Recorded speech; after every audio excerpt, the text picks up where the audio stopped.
बरेच शेतकरी भरणी झाल्यानंतर सुद्धा ह्या 3 चुका कॉमन करत असतात, त्या तुम्ही अजिबात करू नका.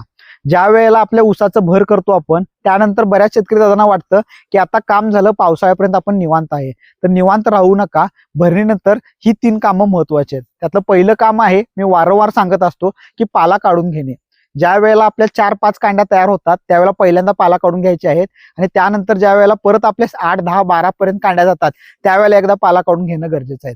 मिनिमम 1 ते 2 वेळा पाला काढून घेतलो आपण तर सूर्यप्रकाश चांगलं मिळणं असू देत, वातावरण खेळतं राहणं असू दे, ह्या सगळ्यासाठी पाला काढून घेणं हे खूप चांगल्या प्रकारे काम होतं आणि त्याचा फायदा पण होतो. तर हे काम अजिबात तुम्ही मिस करू नका.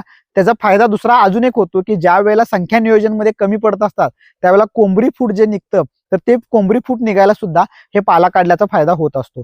हे झालं पहिलं. दुसरं महत्वाचं काम आहे शेतकरी मित्रांनो, की बरीच लोक फवारणीकडे दुर्लक्ष करतात की बाबा भरणी झाली म्हणजे फवारणी करायचं नाही. मिनिमम ऊसाला 3 फवारणी तर केले पाहिजेत आपल्याला. भर झाल्यावर 2 फवारणी करा. ऊस उंच असू दे, मारता येत नसू दे, ड्रोन न मारा, STP न मारा, कसं मारता येते तसं मारा, पण फवारणी करणं गरजेचं आहे. फवारणीमुळं अन्न तयार करायची प्रक्रिया डबल इंजिननं काम करतं, डबल स्पीड निर्माण होतं, रासायनिक खर्चाचा खर्च आपला कमी होतो. तुम्हाला जे आवडतं ते फवारणी करा, पण फवारणी करणं गरजेचं आहे. आणि राहता राहिला तिसरा महत्वाचा मुद्दा की कॅल्शियम नायट्रेटचा डोस. नायट्रेट म्हणतो मी कारण का टाकायला सोपं पडतं. जर का ड्रीप वगैरे असतं तर कॅल्शियम वापरू शकतो आपण.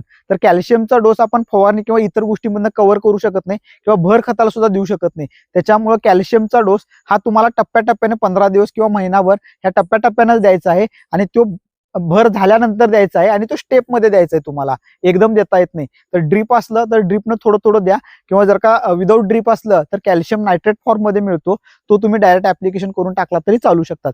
तर हे 3 कामं आपल्याला महत्वाची करायची आहेत, कारण का भरणी झाल्यानंतर सुद्धा ऊसाचं उत्पादन तिथनं पुढे महत्वाचं चालू होत असतं. 10 दिवसाला 1 कांडी बनत असते, पण ती कांडी लांब बनणं पण पाहिजे आणि जाड पण बनले पाहिजे. हे सगळं काम होणार आहे. तर हे तुम्ही 3 चुका अजिबात करू नका. धन्यवाद.